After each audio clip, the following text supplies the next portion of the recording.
اسی کی خنکی پورے کمرے کو شدید گرمی میں بھی سرد بنائے ہوئے تھی۔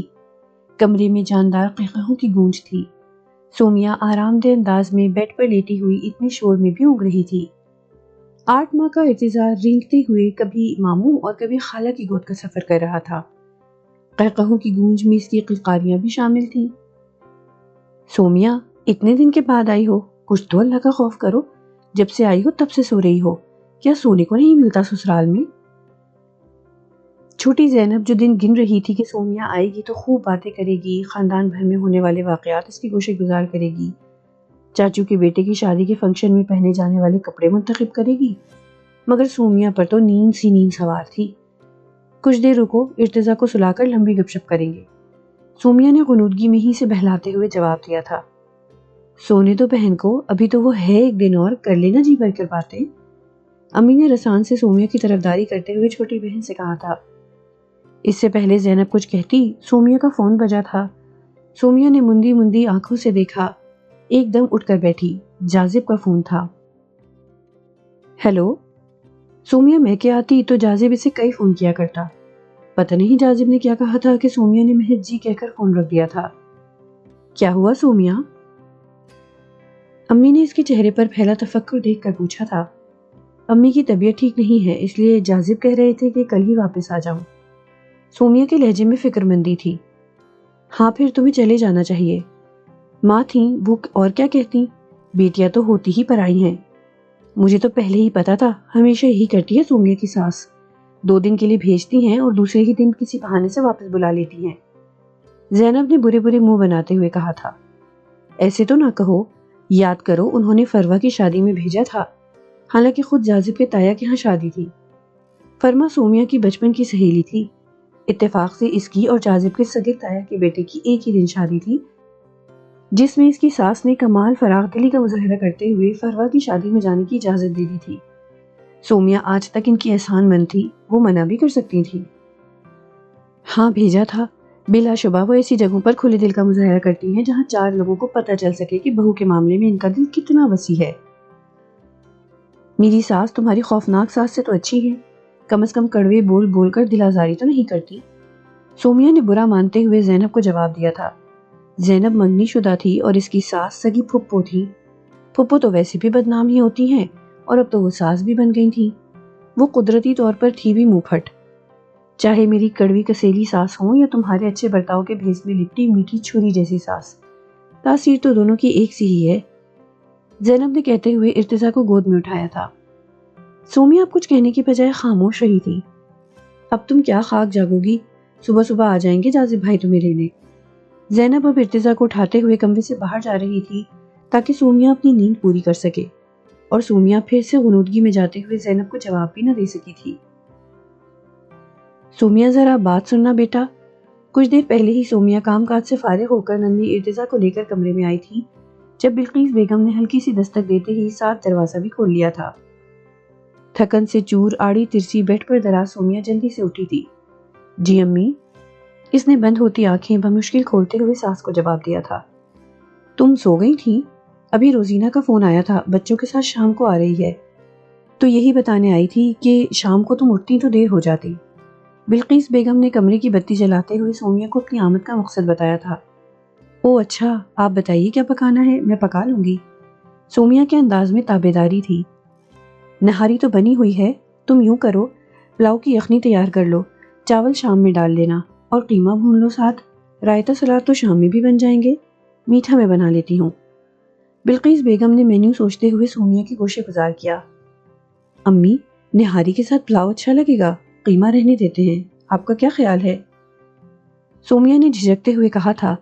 ڈشز، پھر روٹیاں، کچن سمیٹنا، کھانے کی میز سجانا، پھر بعد میں چائے وغیرہ کا دور، مہمانوں کے ساتھ بیٹھ کر خوش اخلاقی کے تقاضے بھی پورے کرنے پڑتے، اور ساتھ میں ارتضیٰ۔ یہی نہیں، رات گئے میاں صاحب کے ناز نخرے بھی اٹھانا تھے کہ کل چھٹی کا دن تھا۔ سومیا کو رات تک کا سوچتے ہی چکر سا آیا تھا۔ تم رہنے دو، میں کر لیتی ہوں، اتنے دن کے بعد آ رہی ہے میری بہن، میں جاتی ہوں تو دیکھتی نہیں ہوں کیسے انواع اقسام کے کھانوں سے میز بھر دیتی ہے۔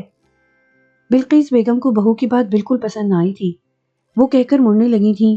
انہیں جب سومیا کی کوئی بات بری لگتی تو وہ اس وقت تو کچھ نہ کہتی، مگر حکم عدولی پر بہت برا مانتی تھی، اور کئی دن منہ پھلائے رکھتی اور ہر کام میں اٹھتے بیٹھتے مین میں نکالتی۔ اسی لیے سومیا ان کی ناراضی سے ڈرتی تھی۔ ارے نہیں امی، میرا یہ مطلب نہیں تھا، اصل میں سر میں بہت درد ہو رہا ہے، میں کچھ دیر آرام کر لوں پھر بنا لیتی ہوں قیمہ بھی، ابھی تو بہت وقت ہے۔ کچی نیند ٹوٹنے سے سومیا کے سر میں ہلکا درد شروع ہو چکا تھا۔ نیند اڑنے کا الگ اندیشہ تھا کہ ایک بار سونے کے دوران نیند میں خلل پڑ جائے تو دوبارہ سونا محال ہوتا تھا، اسی لیے وہ کچھ دیر آرام کرنا چاہتی تھی کہ صبح سے اٹھی ہوئی تھی۔ ہاں ٹھیک ہے، تم دیکھ لو، اگر کر سکو تو، نہیں تو میں کر لیتی ہوں، پہلے بھی تو کیا ہی کرتی تھی۔ بلقیس بیگم ماتھے پہ بل لیے جتاتے ہوئے کمرے سے باہر آئی تھی۔ وہ جانتی تھی ان کی یہ ٹون سننے کے بعد سومیا زیادہ دیر آرام نہیں کر پائے گی اور جلدی اٹھ کر کھانے کی تیاری میں لگ جائے گی، نہیں تو ابھی شام ہونے میں اچھا خاصا وقت تھا۔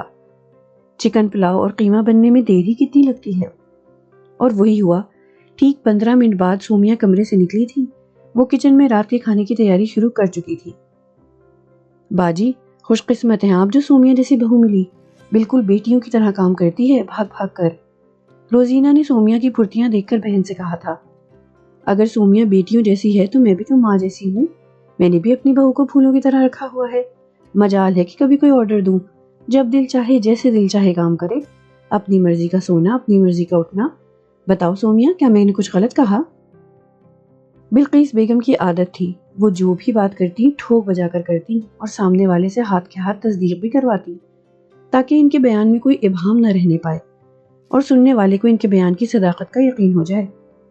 سومیا ان کی اس عادت سے واقف تھی۔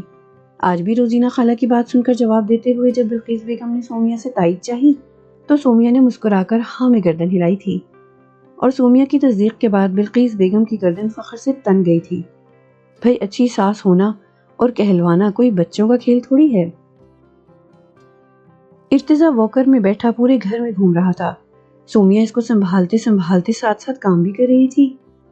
سومیا، تھوڑی دیر بیٹھ جاؤ بیٹا، کتنی دیر سے کام کر رہی ہو؟ صوفے پر ٹانگیں اوپر کیے بیٹھی بلقیس بیگم نے سومیا کو پیار سے ڈپٹا تھا۔ ساسو ماں مہربان ہو رہی تھی۔ سومیا الرٹ ہو گئی۔ امی بس تھوڑا ہی رہ گیا ہے۔ ہاتھ میں جھاڑن لیے سومیا گھر کا کونا کونا جھاڑ رہی تھی۔ کچن کا کام تو ہو ہی چکا تھا۔ کبھی ایسا وقت تھا میں اتنی دیر میں تمام کام کر لیا کرتی تھی بیٹا، یہ بڑھاپا بڑی بری چیز ہے، انسان کی تمام طاقت نچوڑ لیتا ہے۔ بلقیس بیگم نے سرد آب بھرتے ہوئے کہا تھا۔ مصروف سی سومیا جلدی جلدی ہاتھ چلاتی، سر ہلاتے جواب دے رہی تھی۔ ناشتہ بنا کر ہاٹ پاٹ میں رکھتے ہوئے سومیا نے چائے تھرماس میں نکالی تھی۔ آج سومیا معمول سے کچھ پہلے اٹھی تھی، پورے گھر کے جالے اور پنکھے صاف کرنے تھے۔ یہ رہنے دو بیٹا، صاف ہی ہے، بس کرو اب تم تھک گئی ہوگی۔ پورے گھر کے پنکھے صاف کر کے وہ بلقیس بیگم کے کمرے میں آئی تو انہوں نے کہا تھا۔ سومیا نے نظر دوڑائی، وہ صاف ہی تھا، مگر جب بھی پنکھے صاف کرنے کی باری آتی وہ اسے یہ پنکھا صاف کرنے سے منع ہی کر دیتی کہ صاف ہی ہے، روز جھاڑنے کی وجہ سے وہ صاف ہی لگتا تھا۔ بہت دن ہو گئے امی، کر لیتی ہوں، سومیا نے دوبارہ کہا بھی، مگر انہوں نے یہی کہا کہ بس اسے چھوڑ دو۔ آج صبح سومیا کی آنکھ باہر سے آتی کھٹپڑ کی آواز سے کھلی تھی۔ شاید بلقیس بیگم کچن میں کام کر رہی تھی۔ یا اللہ، کیا مجھے دیر ہو گئی اٹھنے میں؟ سومیا نے بوکھلا کر وقت دیکھا تو ابھی اس کے اٹھنے کا مقررہ وقت نہیں ہوا تھا۔ پھر یہ آوازیں کیسی ہیں؟ وہ ہڑبڑا کر اٹھی، پتہ نہیں کیا ہوا، اور کچن میں آئی تو حیران ہی رہ گئی۔ بلقیس بیگم آلو گوشت اور سیوئیوں کا زردہ بنا چکی تھی۔ امی خیریت، آپ اتنی جلدی اٹھ گئی؟ وہ تو سومیا کے اٹھنے کے بعد ہی اٹھا کرتی تھی۔ ہاں آج کچھ طبیعت بے چین تھی، نیند بھی نہیں آ رہی تھی، میں نے سوچا کچھ کام ہی کر لوں۔ آؤ تم بھی ناشتہ کر لو۔ وہ ناشتے کے لیے روٹیاں بھی بنا چکی تھی۔ سومیا مزید حیران ہوئی۔ یہی نہیں، اس نے دیکھا امی نے مشین بھی لگا رکھی ہے، بلکہ مشین میں کپڑوں کا آخری چکر گھوم رہا تھا۔ سومیا کی شادی کو 1.5 سال ہی ہوا تھا اور شادی کے بعد ایسا پہلی بار ہوا تھا۔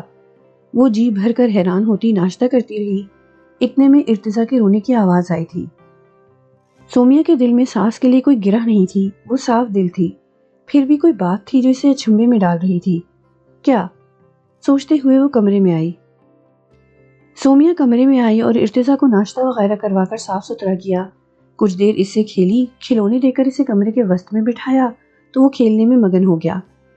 سومیا نے اپنی، جاذب اور ارتضیٰ کی الماریاں صاف کی، دھونے کے لیے کپڑے الگ کیے، جاذب کے کچھ کپڑے استری کیے، یہ سب کرتے وہ تھک گئی تو یوں ہی سستانی لیٹ گئی، اسے پتہ بھی نہ چلا اور آنکھ لگ گئی۔ ارتزا کھیلتے کھیلتے باہر دادی کے پاس چلا گیا۔ سومیا ایسی سوئی کہ 12:30 بجے بلقیس بیگم نے ہی اسے اٹھایا۔ سومیا اٹھو بیٹا، 12:30 ہو رہے ہیں اور جلدی باہر آؤ، کوثر ممانی آئی ہوئی ہیں۔ وہ اسے اٹھا کر واپس چلی گئی تھی۔ سومیا 12:30 کا سن کر بدحواس ہوئی تھی، وہ اتنی دیر تو کبھی نہیں سوئی تھی۔ وہ ہڑبڑا کر اٹھی اور جلدی جلدی تازہ دم ہو کر باہر نکلی۔ باہر کا منظر صاف تھا، کوثر ممانی اپنی بہو کے ساتھ آئی تھی۔